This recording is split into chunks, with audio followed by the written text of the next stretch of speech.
Good day, Saints. This is your rector, the Reverend Tom Ceramic Jr., and I'm coming to you, as you may be able to figure out, from right along the Columbia River, actually Hayden Island.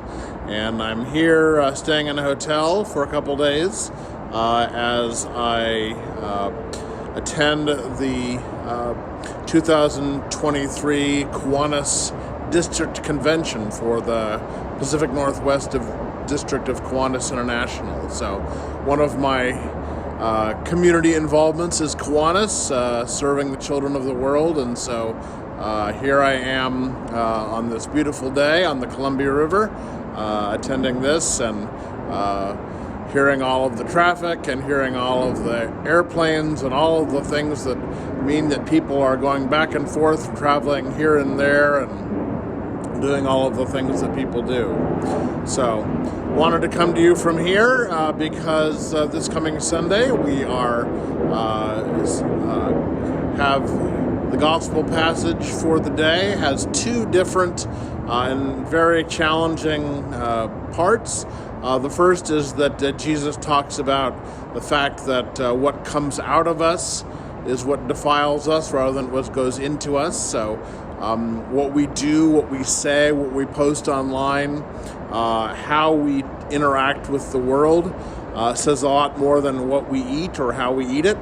And that's what Jesus' point is that what comes out of our mouths is much more important spiritually than what goes into our mouths.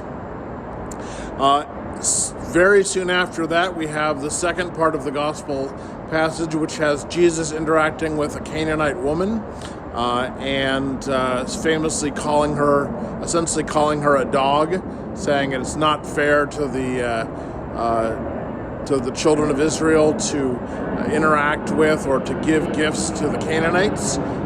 It's not fair to take food from the children and give it to the dogs. And so we have a very challenging passage in this for us as people who know and love Jesus. Jesus appears to be very dismissive of this person and, of course, calls her a dog. And then when she responds, well, even the dogs are able to take up the crumbs from the master's table, he apparently does a 180 and turns back from his dismissiveness and proclaims that her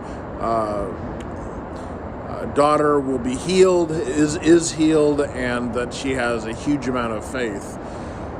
And one of the reasons, of course, that this is problematic is it's a very non-Jesus-y thing for Jesus to dismiss someone who's a foreigner, who's already on the margins. We think of Jesus as being a friend of those on the margins, and so it's difficult for us to figure out what Jesus is doing here and why he's doing it.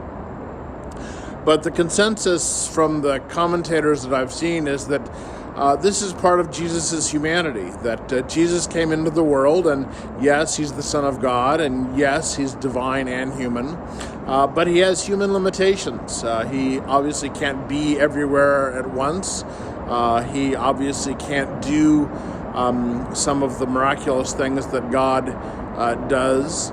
And apparently he's also limited in his own understanding. He needs to experience what it's like to be a person of a specific culture and to learn that God's love transcends the boundaries of culture, and that God's love builds bridges like this bridge over the Columbia between people who are otherwise on the margins. So maybe something for us to realize that Jesus himself had to learn about things and had to experience life and interact with people and interact with cultures, and that we, no less than Jesus, have lots to learn about that. So want to have you enjoy this weekend. Come join us for our 10 o'clock service and hear what I have to say about Jesus and the Canaanite woman.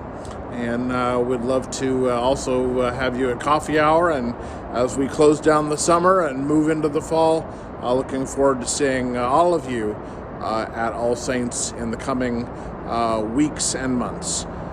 For now, God bless, and I will see you soon.